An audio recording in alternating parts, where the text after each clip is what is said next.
ఇందిరమ్మ ఇండ్లు లబ్ధిదారులకు bumper offer. మీకు ఎలా నచ్చితే అలా. ఇందిరమ్మ హౌసింగ్ స్కీమ్ కింద ఎంపికైన లబ్ధిదారులకు ప్రభుత్వం ఒక్కో ఇంటి నిర్మాణానికి 5,00,000ను అందజేస్తున్న విషయం విదితమే. అయితే ఈ మొత్తాన్ని 4 విడతల్లో లబ్ధిదారులకు ప్రభుత్వం అందిస్తుంది.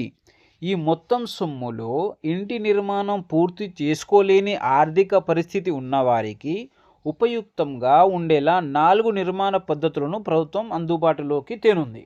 అయితే ఈ 4 పద్ధతులు ఒకదాన్ని అనుసరించాలని ఎలాంటి నిబంధన లేదని అధికారులు చెబుతున్నారు.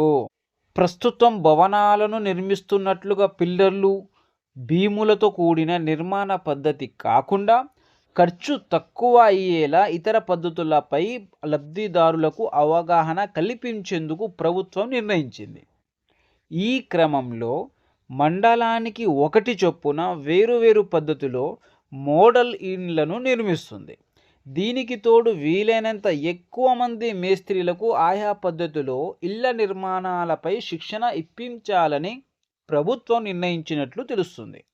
ఈ నెల 28 నుంచి జిల్లాలోని న్యాక్ సెంటర్లలో నిపుణుల ఆధ్వర్యంలో కూడా మేస్త్రీలకు శిక్షణ తరగతులు.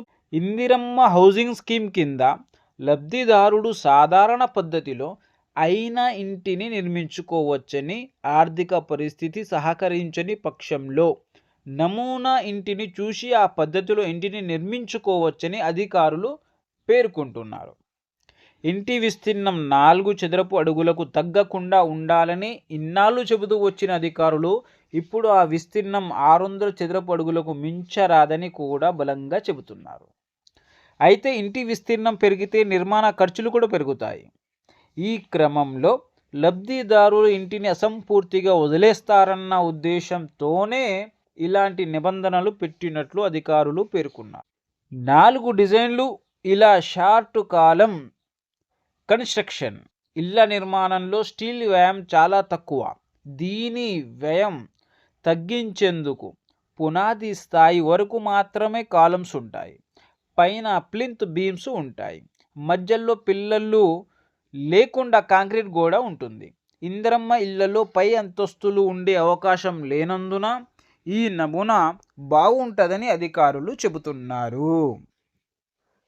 షియర్ వాల్ పద్ధతి. ఇందులో ఫ్రీ ఫ్యాబ్రికేటెడ్ గోడలను నిర్మాణ స్థలంలోనే ముందుగా సాంచాల ద్వారా కాంక్రీటుతో సిద్ధం చేస్తారు. పునాదులపై రంధ్రం డ్రిల్ చేసి రాడ్స్ ఆ గోడలను అనుసంధిస్తారు. వాటి మీద పైకప్పు వేస్తారు. ఇందులో ఇటుక స్టీల్ వ్యయం ఉండదు. ఖర్చు ఉండదు. స్టోన్ రూఫింగ్ విధానం.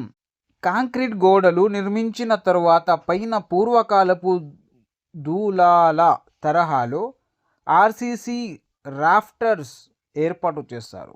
వాటి మీద షాబాద్ బండలు పరుస్తారు. ఈ బండల మీద తక్కువ మందంతో కాంక్రీట్ పొర వేస్తారు. షాబాద్ బండల లభ్యత అధికంగా ఉండే ప్రాంతాలకు ఇది ఉపయోగకరంగా ఉంటుంది. పిల్లర్ రూఫింగ్ నిర్మాణం. గోడలపై ఆర్సీసీ రాఫ్టర్లు అమర్చి వాటి మీద పూర్వకాలం తరహాలో బెంగుళూరు పెంకులు పరుస్తారు. పెంకుల మీద 2.5 అంగుళాల మందంతో స్లాబ్ వేస్తారు. ఈ విధానంలో ఇటుక స్టీల్ వ్యయాన్ని తగ్గించొచ్చు.